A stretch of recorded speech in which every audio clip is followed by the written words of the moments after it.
Bear with me. Okay, I think you've seen by now the Secretary's memo to the message to the force about COVID vaccines.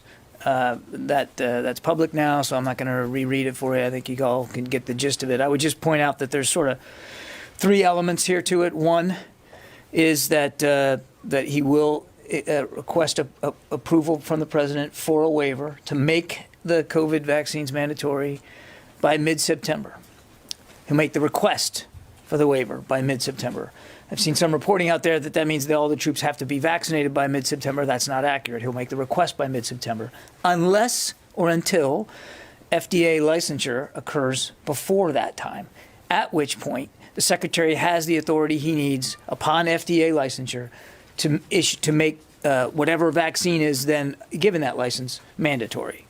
I just want to clear that up. That's point number one. Point number two, in the meantime, two things are going to happen. One, the services are going to be tasked to come back to the Secretary with implementation plans for how they're going to get this moving. And there is not probably a lot of time between now, certainly not a lot of time between now and mid-September. But if FDA licensure comes sooner than that, and there's press reporting to suggest that the Pfizer vaccine will be perhaps even completely approved by the end of this month. So the services have a fair but limited amount of time to come back to the Secretary with their implementation plans for how they would go about mandatory vaccines for all their personnel. We have to understand, of course, that they have their own deployment schedules, their own manning constructs, their own differences in unvaccinated numbers. And so we're going to be respectful of that. The second thing that will happen in the meantime is that we are going to be developing policies to comply with the president's direction that the unvaccinated will have to be subjected to certain requirements and restrictions. I don't have the details for all of that today. We're working hard on what will be a policy directive to come in the coming days that will make it clear what those requirements and restrictions are and how they apply to everybody in the DoD workforce, including uniformed personnel. And then the last thing that I'd say about this memo is, and I hope you caught towards the end of it, where the Secretary says we're going to watch the trends closely. We're seeing an uptick in cases, uptick in hospitalizations across the force, as we are in the country, and the Delta variant is a factor in that. So we're going to watch it closely. And as the Secretary told the force today, if he needs to act sooner than this timeline, then he'll do that. So we're going to watch the trends and make sure that we're keeping readiness of the force at the forefront. So that's the memo. A couple of other things that I want to hit, if I can get this to work. As you may have seen, the Senate confirmed Carlos Del Toro, a former surface warfare officer, as the 78th Secretary of the Navy. As the Secretary noted in his statement, Mr. Del Toro was a student of the U.S. Naval Academy, Naval Postgraduate School, Naval War College. He rose to the ranks to serve as the first commanding officer of the destroyer Bulkley, DDG-84, and then he later worked at senior levels here in the Pentagon. The Secretary is delighted to have him on board. He should be sworn in here very, very shortly, and that will round out our service secretaries. Each of the military departments now have a Senate-confirmed, fully installed service secretary, and the Secretary is grateful for Mr. Del Toro's willingness to serve his country again here in the Department of the Navy. I also want to recognize Chris Mayer for his Senate confirmation over the weekend to be our next Assistant Secretary of Defense for Special Operations Command and Low-Intensity Conflict. Now, as many of you know, the Secretary signed a directive in May that maintaining that position, Assistant Secretary of Defense for Special Operations and Low-Intensity Conflict, otherwise known as SOLIC, and that's how I'll talk about it for the rest of this, as a principal, to sign a directive maintaining that job as a principal staff assistant who has full access to the same floor that the service secretaries will have. He also made SOLIC an integral part of the Undersecretary of Defense for Policy. This special dual-hatted approach strengthened civilian oversight of the special operations enterprise while ensuring integrated policy advice on special operations, counterterrorism, and irregular warfare to the Secretary. Now, I think you all know Chris. He's worked on these issues in and around the department for his entire career. Nobody better for this job, and we look forward to his leadership and stewardship in this very, very important position. On the exercise front, U.S. Indo-Pacific Command is now conducting what they call Large-Scale Global Exercise 21. LSGE 21 through the 27th of this month. It began back on the 2nd.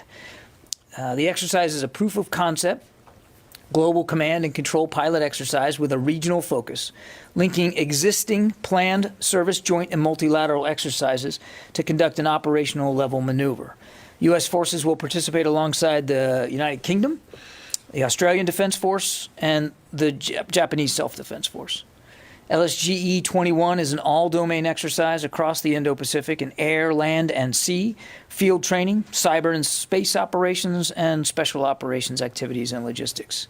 It's going to improve our interoperability, it's going to strengthen our alliances and partnerships, and it offers a complex and challenging multinational environment for forces to hone their skills.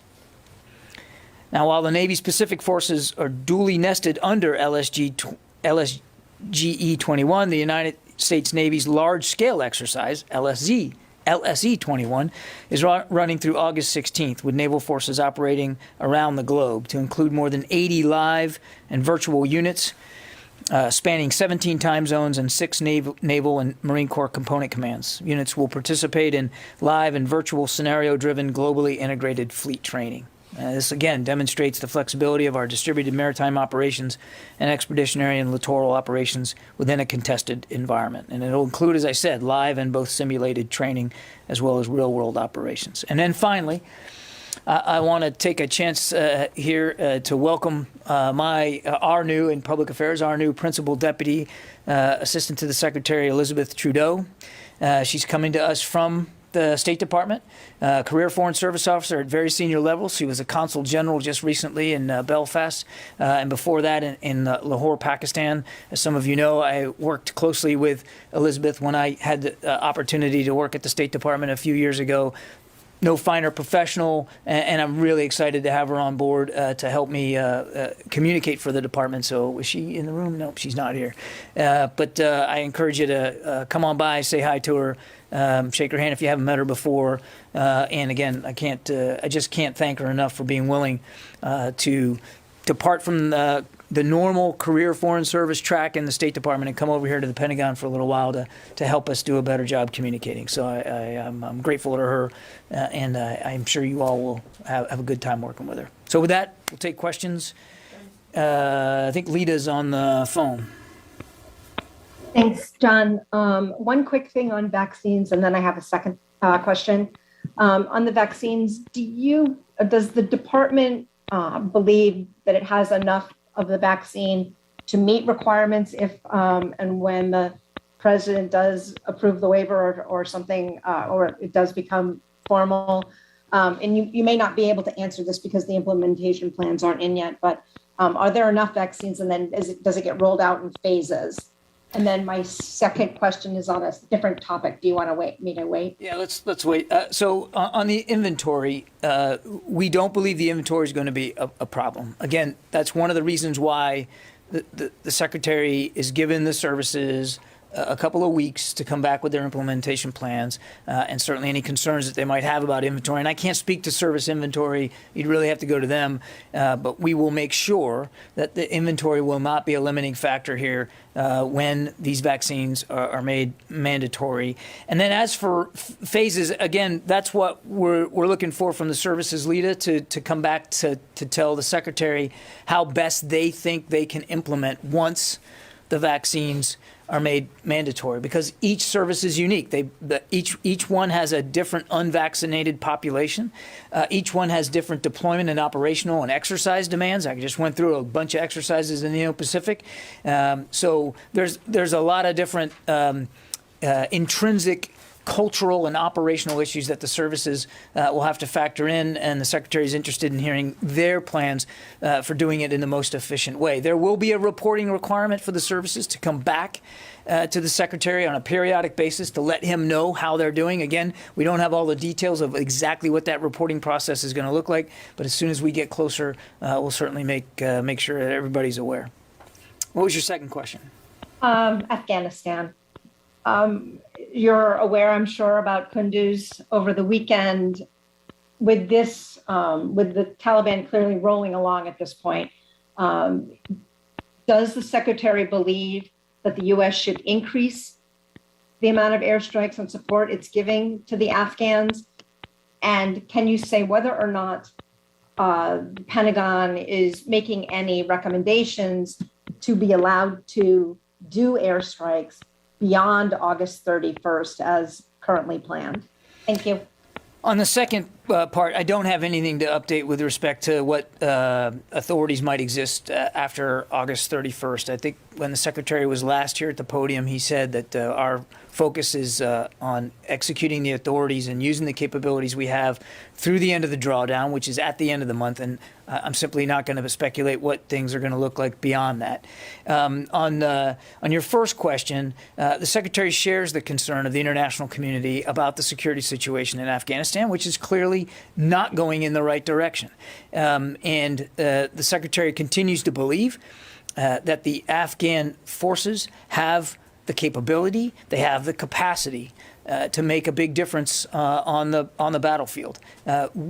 He has maintained that we will continue to support them with the authority where and when feasible, understanding that it's not always going to be feasible. But where and when feasible, we'll continue to support them with airstrikes, for instance. The other thing is we're focused, as we should be, given the president's direction, we're focused on completing the drawdown by the end of the month and by transitioning to a different bilateral relationship with Afghan forces that will be one of support, financial and logistical maintenance support from outside the country. That's the focus. That's what we're driving at. But again, as we have the authorities and capabilities, and obviously we have fewer capabilities now than we did before the drawdown. But as we have them and have them available, we'll use them where and when feasible. Follow-up about Afghanistan, please. Go ahead. Thank you very much, John. Appreciate it.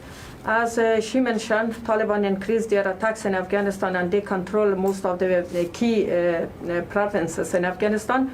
Even President Ghani and his Prime Minister, Afghan Prime Minister, said that behind of those Taliban activity, Pakistan.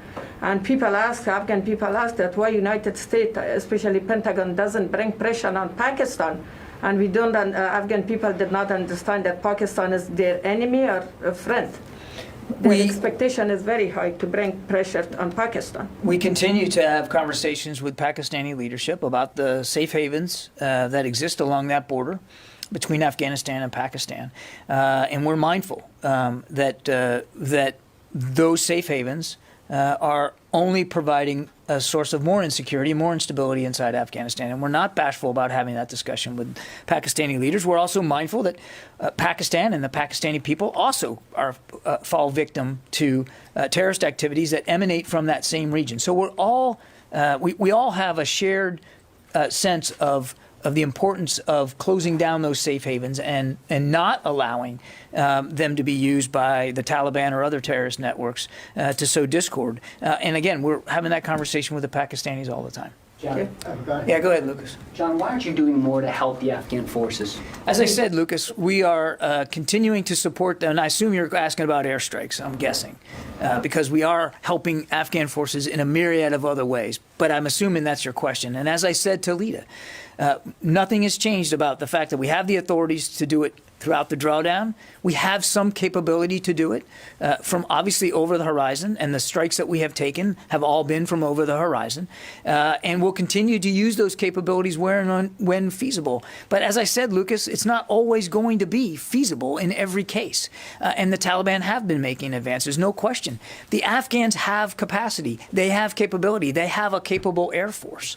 And as I said weeks ago, I think whatever the outcome here, when we look back, we're going to be able to know, we're going to be able to say that it was driven by leadership, Afghan leadership, political and military leadership. That's what's vital here. When you say that the Afghan forces have the means to defend themselves, what proof do you have? They've lost now 6 provincial capitals in Afghanistan. I have the proof that they have a force of over 300,000 soldiers and police.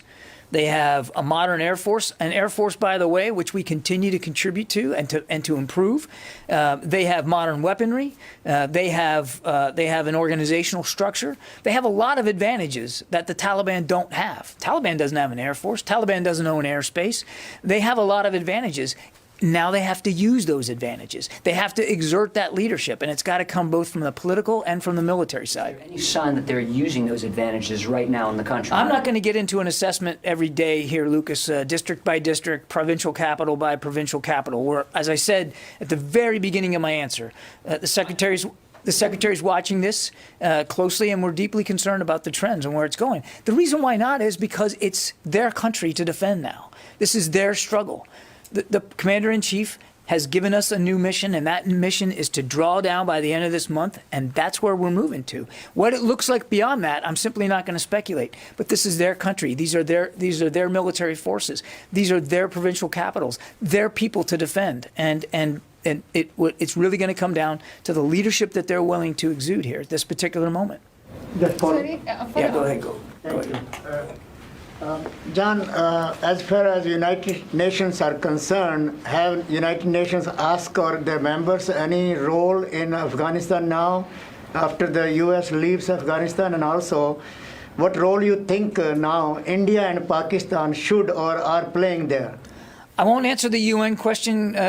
That's really for my colleagues at the State Department and the UN ambassador up in New York City. That's out of our lane.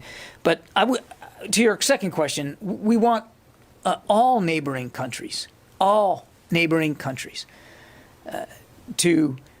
not take actions that make the situation in Afghanistan more dangerous than it is already, and to continue to try to use international pressure to get a negotiated, peaceful political settlement to this war. Just quickly follow. As far as India is concerned, since Secretary of Defense and Secretary of State both were in India, and also now Prime Minister Modi means India is chairing the United Nations Security Council chairmanship now. You think U.S. have ever asked India or India asked U.S. About India's role in Afghanistan now? I'm not aware of discussions between the U.S. and India bilaterally at the UN level. As you know, India has played a constructive role in Afghanistan in the past in terms of training and other infrastructure improvements.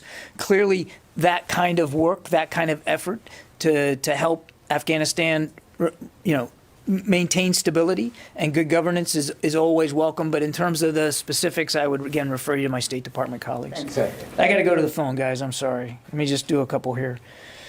Dan Segalin, PBS. Thanks. Are you surprised that Afghan security forces are unable to hold, are unable to stop the Taliban's onslaught? Or is this kind of momentum that the Taliban has something that is expected? I would say we're, again, deeply concerned by the security situation in Afghanistan. I would remind you, Dan, that even before the president made his decision about withdrawal, even before the president took office, the Taliban had been making advances on the ground. Now, clearly, those advances have accelerated and deepened. Nobody's walking away from that, but it's not that their desires we weren't seeing the kinds of things that they were interested in on the ground. But you're concerned. But what about surprise? You're not surprised. I think I've characterized it appropriately, Dan. We're concerned, and we've made that concern clear about the deteriorating security situation on the ground. JJ Green. Yeah, thank you, John. So you've outlined what the advantages are that the Afghan forces have and what the Taliban doesn't have. Then what can answer, to your knowledge and to the Pentagon's understanding, why they're not having more success in dealing with what the Taliban essentially has been rolling out systematically for a while now? Why is it that they're not able to respond at a higher level? Yeah, JJ, I'm not going to speak for another military and give assessments here of their battlefield performance on a day-to-day basis. As I said at the outset, I think whatever the outcomes are, when we look back on this, we're going to see that leadership in the field, leadership in Kabul were really the keys. And I think I'd leave it at that. And one more from the phones here. Stephen Losey, military.com. Hi, thanks. So how is the service going to track compliance for the COVID vaccine and verify that people who got the shot elsewhere, like not in a military facility, like guardsmen or reservists, have actually been vaccinated and aren't just claiming that they did. My second question is, what are the consequences going to be for those who continue to refuse to get the shot? Is this going to be punished like a refusal to obey a lawful order? So I think the first question you're referring to is what the interim between now and when it's mandatory. Because once the vaccine is mandatory, your inoculations go into your electronic medical record. So it's documented that way. So if you're talking about what's going to happen between now and then, as I said at the very beginning of the press conference, we are working through what will be a policy directive to the services to lay it out for them. What do the new restrictions and requirements ordered by the president, what does that mean for uniformed personnel? So I just don't have that answer right now. Your second question is about, I'm guessing what you're talking about is once the vaccines are mandatory and if a member were to refuse after it became an order, a lawful order. I'm not going to speculate and get into hypotheticals right now, but I think you saw in the Secretary's memo of today that he has full confidence that service leadership and commanders are going to implement the new vaccination program with professionalism, skill, and with compassion. And I think I'd leave it at that for now. Okay, back to the room, Megan. What is the actual deadline for the service leadership to get their plans to the Secretary? He did not issue a specific deadline in this memo. They were already, some of them were already working on the potential, because all of us had a sense that this was coming. But he did not give them an actual deadline. He does not expect that it's going to take them very long to come back with implementation plans. But he wants those implementation plans ready before, certainly before the middle of September. Obviously, we'd like to see those plans submitted earlier than that, because it's possible that we could reach FDA licensure on at least one vaccine, perhaps as early as the end of the month. He met with the service secretaries this morning. They all understand the timing here, and the secretary's not worried about them meeting a certain deadline on the calendar. They all know what they have to do in the time frame within which they have to do it. And a follow-up, given there's already kind of an accountability infrastructure for ongoing vaccines while you're in uniform, what needs to be hammered out? Flu vaccines are given every year. There's an accountability, that's in the computer. If you don't get your flu vaccine, there's already consequences. So what needs to be hammered out when this infrastructure already exists? Adding a vaccine to the mandatory list doesn't happen every day, Megan. It's a big muscle movement, and the Secretary wants to give the services ample time to prepare for that, as well as the force. I mean, this has been, as you and I have gone back and forth here for months, I mean, it's been a voluntary vaccine from as soon as the time we had them, and now shifting to eventually making it a mandatory vaccine, a required vaccine. That's a big shift, not just for the system and our military treatment facilities, but also for the force itself. And you can consider this memo today as what we would call in the military a warning order to the force that this is coming, and we want you to be ready for it as well. And obviously, we prefer that that you get the vaccine now and not wait for the mandate. So that mid-September date, then, is that more trying to line up with these FDA approvals, given that you don't think that it's going to take very long for plans to be put together, and the Secretary's not going to take very long to approve those plans? Why wait more than a month to get this done? Again, we think that FDA licensure will probably occur at least in one case sooner than that. And this was really determined to give enough time and space for the force, a very geographically dispersed, operationally able and out there force, to get ready for the potential mandatory issuance of these vaccine. It was in the Secretary's determination an ample amount of time to prepare, keeping in mind that we may have to move sooner based on FDA approval, when the Secretary has approval authority once FDA licensure occurs. So it was a combination of factors. Okay? Courtney. I got a bunch. Okay, so, Let me get my pen. well, you come to me like at the end of the briefing, I just keep adding more. So is the assumption that the reason that there was no mention of a waiver in that memo is because the assumption is that it's going to get full authorization prior to this becoming mandatory for military? No, there was a mention of a waiver. He in the memo itself, But I don't think it says there's a waiver unless I'm mistaken. Or, so I will guess let me seek the ask- president's approval to make the vaccines mandatory. That's the same as saying a waiver. Okay, so he is asking for a waiver. as He of today. intends to ask for a waiver by mid-September unless or until FDA licensure occurs first. Okay. And then, and if it becomes mandatory before it has the full FDA authorization, then what will the difference be then if service members then still refuse, even if it's, because it's different then, right? Like if it, Not really. I guess will there be consequences if a service member refuses before it has full authorization from the FDA? So I mean, two parts there. Let's say that FDA licensure doesn't come, and by mid-September, he seeks the waiver, and the president grants that waiver. They then become added to the list of vaccines that are required of all service members in the military. I won't speculate about consequences on the back end.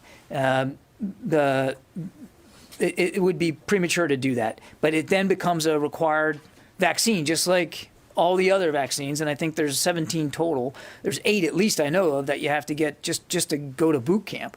It just becomes part of that regimen, and I think the secretary believes that the men and women of the military, even the ones that have been hesitant, will comply with that. Should it take that? But what he's asking for in this message to the force today is don't wait. They're safe, they're effective, they work, they make us a more ready force, a more lethal force, and there's no reason to wait for the mandate. And then once it becomes mandatory, will the DoD now then provide declination rates if people do decline? I don't know. I don't know if we've made that decision, Courtney. And then I have one Afghanistan one. You mentioned that the Taliban advances have accelerated and deepened.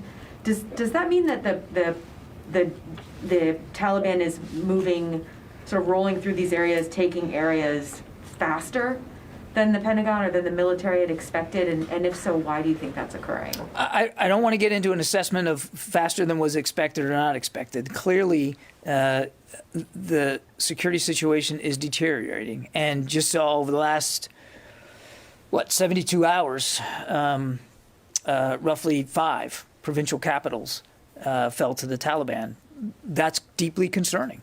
Again, I don't want to get into a statement about surprise or not. It's concerning, and we're watching that very closely. Thanks. Yeah. Yes, ma'am. Sarah with Istiklal. The U.S. Navy has sent aircraft to Greece to help with forest fires, and at weekend, U.S. Embassy in Ankara made a statement and announced that 2 of CH-47 Chinooks will be deployed to Turkey as well, which also is battling with wildfires. Are you aware of its process and when they will be there? I think in the case of Greece, a P-8 Poseidon maritime surveillance aircraft was already provided to assist Greek authorities with basically getting a better picture. It's a surveillance aircraft, a reconnaissance aircraft, sorry. So the request was for help with them getting a better understanding of the scope of the wildfires. And that aircraft has already been provided. They flew operations in support of Greek authorities over the course of the weekend, from the 5th to the 7th of August. As for the situation in Turkey, at the request of the Turkish government, U.S. Army Europe and Africa is sending 2 CH-47 Chinook aircraft. They're equipped with water delivery buckets, so they are actually going to be involved in helping put out the fires. At, again, the request of the Turkish government. I don't have the details on whether they're there yet, whether they've started flying yet. I'd refer you to U.S. Army Europe and Africa to give. They'd have a much better sense. But I do know that the Turkish government asked for that, and we are providing that. Different kind of help, but still willing to lean in and help our partners. Janie. Thank you. I have a couple questions for you. You have a what? I have a couple questions for you. Okay. Yes.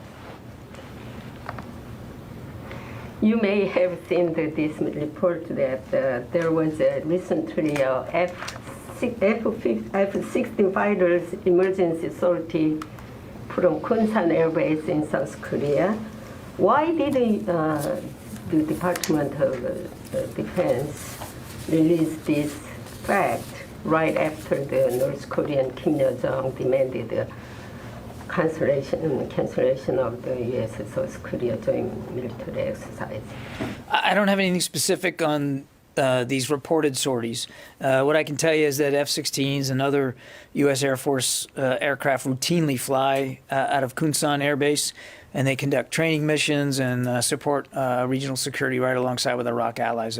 Flying aircraft out of Kunsan is not unusual, and again, part of the normal security arrangement with the ROK. Do you have any background on this? Because why they have emergency sortie, that is not regular exercise. I honestly don't think I can answer it better a second time. Okay, another one. It is reported that the South Korean National Intelligence Service detained the spy who received the orders from North Korea to obstruct the purchase of F-35 fighters from United States. Are there any problem with the purchase contract? I don't have anything for you on that. Can you take action for that? No, I'm not going to take that question because you're talking about it's first of all, it's an intelligence question related to another nation's intelligence services, and that we are just not going to speak. We're going to speak to something like that. In my case, they will have a lot of damage in US and South Korea. I appreciate your interest in this, but I think that's a better question put to our ROK allies, not to the United States Department of Defense. Because they reduced the purchase from F-35, you know. Okay, this is the last question. China also demanded the U.S. cancellation of U.S. and South Korea joint military exercise. Also, South Korean lawmakers signed the suspend of the joint military exercise. The point is, South Korean government dealing with the joint exercise politically, not from the military perspective. You mentioned in the last briefing. What is your comment on this? Because are there any differences between U.S. and South Korea in terms of the military perspective? I'm certainly not going to speak to domestic politics inside South Korea. Again, that's for the South Korean legislators to speak to. Nothing's changed about our need for readiness on the Korean Peninsula and our desire to work in lockstep with our ROK allies on training regimen that improves that readiness and keeps that readiness strong. And we make these decisions, as I've said many, many times before, in lockstep with our ROK allies, and that's not going to change. You always fundamental answer, so I need a fundamental answer. I gave you a fundamental answer. You just don't like it. But it is an accurate answer. I'm going to ask you, what is your view of the I just military gave you, perspective, not a... Nobody cares about my view of anything. I gave you the department's view of training and readiness on the Korean Peninsula. Thank you. Mike. A bit of clarification on the September 15th date. Yeah, don't get hung up on 15 September. I've seen that in some of the press reporting. It says by mid-September. Right, but I think that the president, the White House released a statement from the president already saying he strongly supports the secretary's decision to add it to the list. So QE, I mean, so the DoD has permission right now. I mean, the president has said, "I support you. Go ahead." I mean, is that just to give them the services breathing room to sort of get their ducks in a line? I mean, you still have to get, we certainly saw the president's statement and grateful for it, for the support that he very clearly iterated in that. But you still, unless FDA licensure has occurred, you still need a waiver for the authorization, you still need a formal waiver by the President of the United States, which we do not have right now. So while we obviously saw and appreciate the President's statement of support, we would still be compelled by law to ask for that waiver. Obviously, given the President's statement, we certainly don't expect any problem with that, but it's a process issue. Okay. And another question, different topic. Apparently, there's been some commercial satellite images have spotted a couple of ICBM fields in China. Is the Pentagon concerned about China's rapid nuclear buildup? I'm not going to speak to the imagery issue, and certainly I'm not going to get into intelligence assessments. We have maintained since the beginning of the administration our concerns about the kinds of military capabilities that China is procuring and putting into the field and into the fleet, which and the way in which they're using some of these capabilities to coerce their neighbors. And that's why the Secretary considers China the number one pacing challenge for the department. That's why he's now made 2 international trips to the region, in part why he made two trips to the region. And it's why we're doing so much to revitalize our alliances and partnerships. And you've heard him talk about integrated deterrence and making sure that we have the appropriate capacity and capabilities, not just in the joint force, but among our allies and partners, to provide a credible, viable deterrent capability for any adversary in that part of the world. Okay, let me go to the phones. I don't want to neglect them too much. Jeff Selden, VOA. Hey, John, thanks very much for doing this. A couple questions on Afghanistan. Given that U.S. airstrikes are all over the horizon, and it means the planes, the platforms are up in the air for some time, to what extent is the Pentagon concerned that the Taliban have been able to kind of map out the routes that the U.S. is taking here in order to coordinate their offensives to miss where the planes are most likely to be?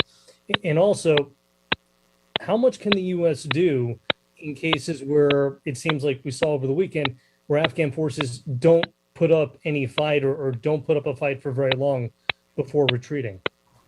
I'm sorry, can you repeat that second question? There was a knocking in your phone. I couldn't.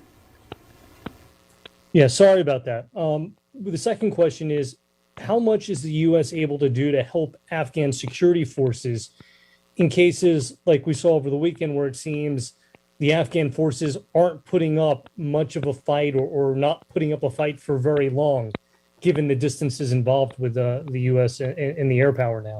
Well, the answer to that question is not much. I mean,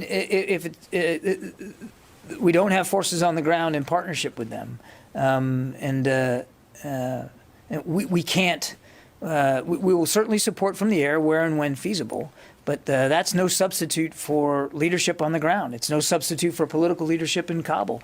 It's no substitute for using the capabilities and capacity that we know they have.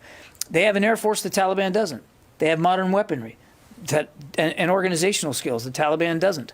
They have superior numbers to the Taliban. And so, again, they have the advantages. And it's really now their time to use those advantages. And as for your first question, again, I don't want to get into specifics about each and every airstrike and how they're conducted. What I would tell you is that where and when they are feasible, we use the capabilities that we have most available to meet the needs of whatever that strike mission and whatever that package needs to be. And we always, in any case, factor in force protection on any military operation we conduct, and that includes aerial strikes on the ground. Okay, I got to keep going here, guys. Stay with me here. Dan Lamoth. Yes, thank you. Two follow-ups, please, on the vaccine issue. Realize it's early, but can you elaborate at all on what this might mean for deployments, preparation for deployments, those sorts of things? And then on Afghanistan, can you elaborate a bit on just what some of the recent U.S. operations, airstrikes, et cetera, have looked like over the last several days? Lots of questions are getting directed up to the OSD level at this point, and I'm just trying to get clarity and some additional transparency. Thanks. Yeah, Dan. On your first one, we don't have specifics right now in terms of what the new vaccination policies are what effects are going to have on deployments. As the Secretary put in his memo, we want a healthy and ready force. That means a force that's ready to deploy. Until these vaccines become mandatory, we continue to want to appeal to a sense of teamwork among the unvaccinated service members in the force, that this isn't just about you. It's about your ship. It's about your platoon. It's about your squadron. It's your opportunity to contribute to the health and readiness of your teammates and thereby the nation.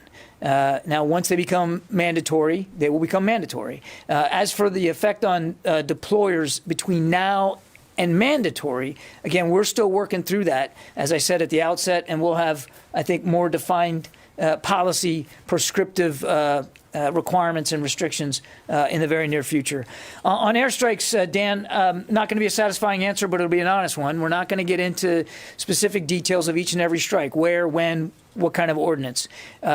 We continue to fly airstrikes in support of Afghan forces on the ground where and when feasible. I know you're probably tired of me saying that, but that's the truth. Where and when feasible, knowing that it is not going to always be feasible. We have conducted airstrikes in the last several days, but I won't get into the specifics about targeting and BDA and that kind of thing. Okay, well, let me go back here to the room. I've been pretty good about that. Yeah, Rio. Thank you. I have two questions. On vaccine mandate, the U.S. forces frequently interact with allied forces in military exercises, for example. Do you hope allies will also require their forces to get vaccinated in the future to do a joint operation smoothly and safely? These are sovereign decisions by nation states with respect to their armed forces, and we're in no position to dictate how and when they likewise seek COVID protection for their forces. Okay, on a separate topic, the Secretary met the Palau's president last week. Yeah. Then Palau requested the U.S. to construct a new military base when the former Secretary Esper visited Palau last year.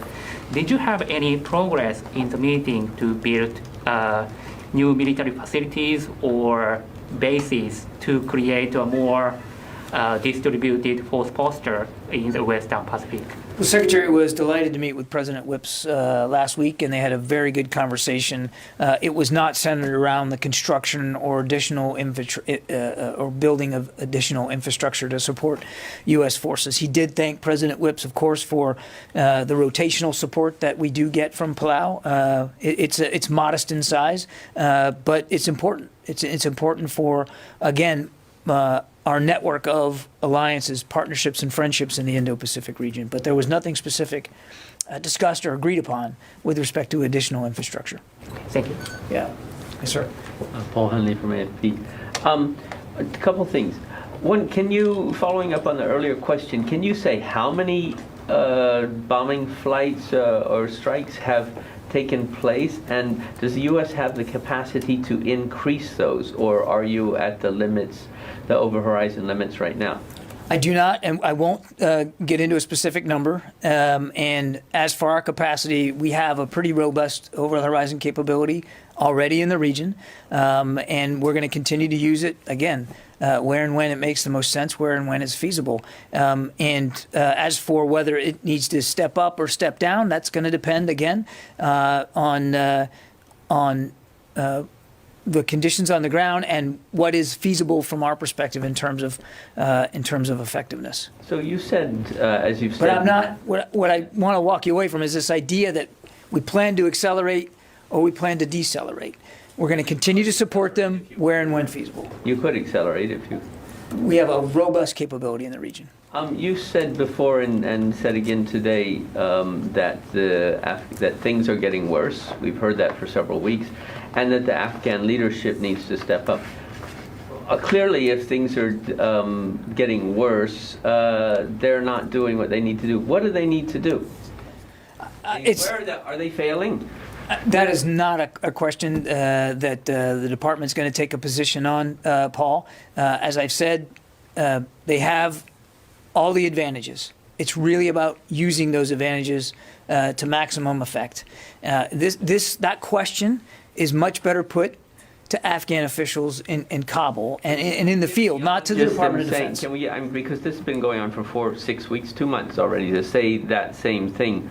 What aren't they doing that they could do to stop this advance of the Taliban? I mean, clearly you're supporting them to stop it, but it's not working. I just don't think that that's an assessment we're going to make here from the Department of Defense, and those are questions better put to Afghan officials. This is, as I said, when we look back, it's going to come down to leadership and what leadership was demonstrated or not. And I'm not going to get into an assessment here day by day of what they're doing right or what they're doing wrong. It's certainly here from Washington, not being there on the field alongside Afghan forces, it would be inappropriate for us to do that. Yeah, in the back there. Sorry, I want to follow up on this. Is it a political question or failure, in your opinion? Again, I'm not going to assess the decisions that Afghan officials are or are not making. Those are questions that really should be put to them to speak to how they're executing their strategy. It's not a U.S. military strategy. It's Afghan strategy to defend their own people, and they should speak to that, not to us. What we can speak to is that we're going to maintain a good relationship with Afghan forces going forward. We're going to continue to help them defend themselves to the best ability we have for the remainder of the drawdown, and I'm not going to speculate about what it's going to look like beyond that. Okay, given the last developments in the last 72 hours, do you still find it relevant to say the mission was successfully accomplished in Afghanistan? Yeah, I mean, I assume you're talking about the U.S. mission in Afghanistan. The president has said that we accomplished the mission for which our troops were sent to Afghanistan, and that was to disrupt and defeat al-Qaeda and the threat that al-Qaeda represented to the homeland, and that mission has been complete. The president has made that clear. But we are going back 20 years back. The other thing the president has said is that we're not going to allow Afghanistan to be a safe haven from which terrorist groups can attack the homeland. That's why we're going to maintain an over-the-horizon counterterrorism capability in the region. If I may, one more question on Sure. Iran. Secretary Blinken said there will be a collective response for the attack against Mercer, the Iran in the Arab Sea. The question, are you engaged? Are you going to be engaged in this collective response? I'm not going to speak to potential operations of the United States military at all. I never do. But I believe what Secretary Blinken was referring to was an overall interagency effort to better deal with the continued threats posed by Iran and for their support to terrorist networks, which we call on them to stop. Sam Legrone, USNI. Hey, John, just following up on that point, it looks to be that, Iran is continuing to harass merchant ships in the Middle East. Specifically, there's some relatively credible circumstantial evidence that an Iranian military force attempted to seize control of a merchant ship. Is the secretary concerned at the level of rising, seemingly Iranian actions or Iranian-enabled proxy actions against merchant shipping in the region? I think it's fair to say that we're concerned as we watch Iran's increasingly aggressive and malign behavior throughout the region without speaking to an individual situation. You cited two, but without speaking to any one in particular. We obviously are watching with great concern Iran's continued use of intimidation and aggression in the region, and of course their continued support for proxy militia as well as proxy terrorist groups. Call you. Okay. But I'm glad you're calling. Hey, John. I think we might have lost him. Let me go to Jeff, and then I'll finish up with you, Jim. Okay, Jeff Shogel. And then Thank we're going you. to want I can barely hear you because someone is having a phone conversation while this briefing is going on. Thank you. And then, Mr. Kirby, just a quick question. Yeah, John. Let me call you back, Danny. Go ahead. Yeah. Okay. I know you can't say what might happen if someone refuses to get vaccinated, but you can say what happens if someone refuses to get one of the 17 mandatory vaccines now. As things now stand, what happens? Jeff, I think I got the gist of the question. It's okay. I think I got the gist of the question. Okay. Okay. So I'll contact them and have them shipped to you guys, basically. Oh my God. Can you hear me? I don't. All right. Dude, news hour, you're on. Hello, can you hear me? Jeff, is that you? Yes, I'm so sorry. Okay. My question is. No, Jeff, I got your question. I got it. You don't need to repeat it. I got it. I'm not gonna. I understand the question, and I certainly can't speak to every case where an individual member of the armed services refuses to take a required vaccine. First of all, we don't have any evidence that suggests that this is a widespread problem right now.